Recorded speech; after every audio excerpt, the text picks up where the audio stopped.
Halo kawan maritim, hari ini kita akan membahas perjalanan panjang sebuah pulau yang dahulunya sunyi, namun kini menjadi salah satu pusat pelabuhan internasional di Indonesia, yaitu ada Pelabuhan Batam.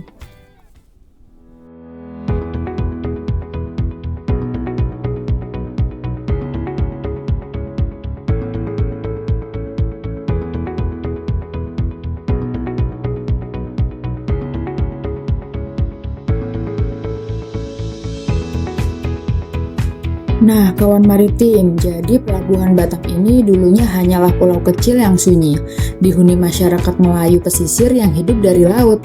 Namun, di balik kesederhanaannya, Pelabuhan Batam ini berdiri di jalur pelayaran tersibuk di dunia. Dan dari sinilah sejarah besar itu perlahan dimulai. Sejak abad Masehi, wilayah Batam ini sudah berada di jalur strategis yaitu di Selat Malaka, di mana jalur ini merupakan salah satu jalur tersibuk di dunia hingga saat ini kawan maritim.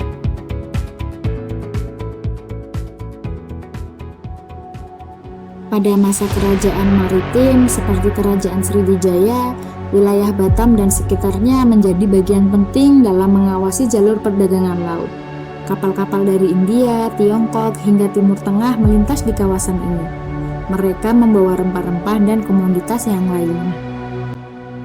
Memasuki abad ke-19, Selat Malaka mulai semakin ramai, sehingga meningkatkan perdagangan global dan revolusi industri. Namun, ironisnya, Batam tidak menjadi pusat pertumbuhan.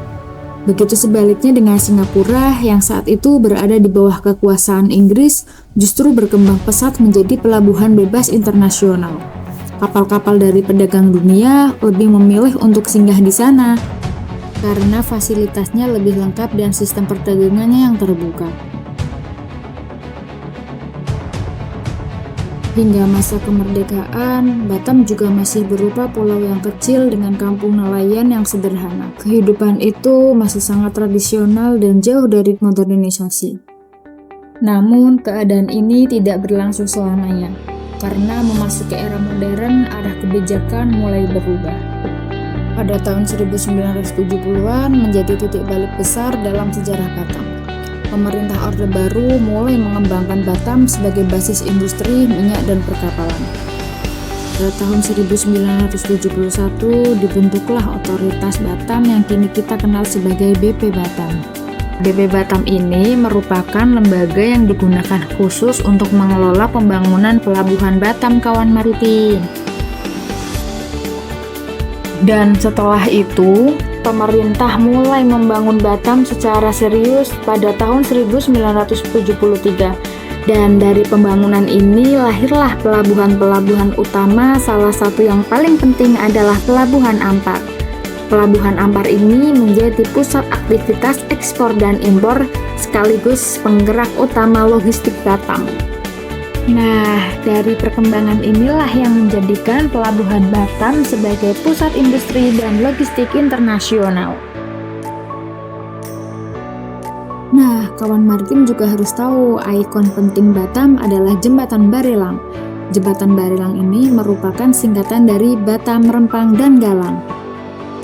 Jembatan Barelang ini menjadi simbol modernisasi sekaligus daya tarik untuk para wisata. Banyak yang menyebutnya sebagai Golden Gate ala Indonesia.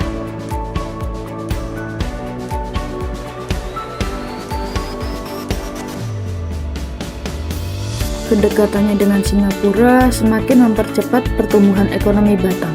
Batam pun kini berkembang menjadi mitra penting Singapura dalam industri logistik dan pariwisata.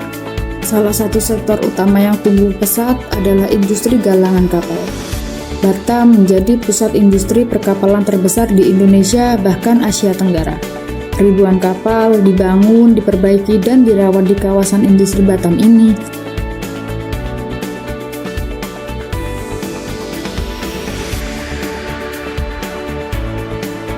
Batam pun berubah dari kampung nelayan menjadi kota wisata yang ramai. Penduduk Batam juga semakin beragam karena arus migrasi. Keberagaman inilah yang menjadikan Batam sebagai kota multikultural. Nah, maka jelaslah pelabuhan Batam bukan lagi sekedar persinggahan, melainkan ia adalah saksi perjalanan panjang, mulai dari pelaut sederhana, masa kolonial, hingga pembangunan pelabuhan modern. Dan yang paling penting, pelabuhan ini pun menjadi kekuatan utama untuk dunia maritim Indonesia. Nah, kawan maritim, itu dia cerita kita kali ini. Terima kasih sudah setia menonton kabar maritim Museum Maritim Indonesia. Sampai jumpa di episode berikutnya. Aku, kamu, cinta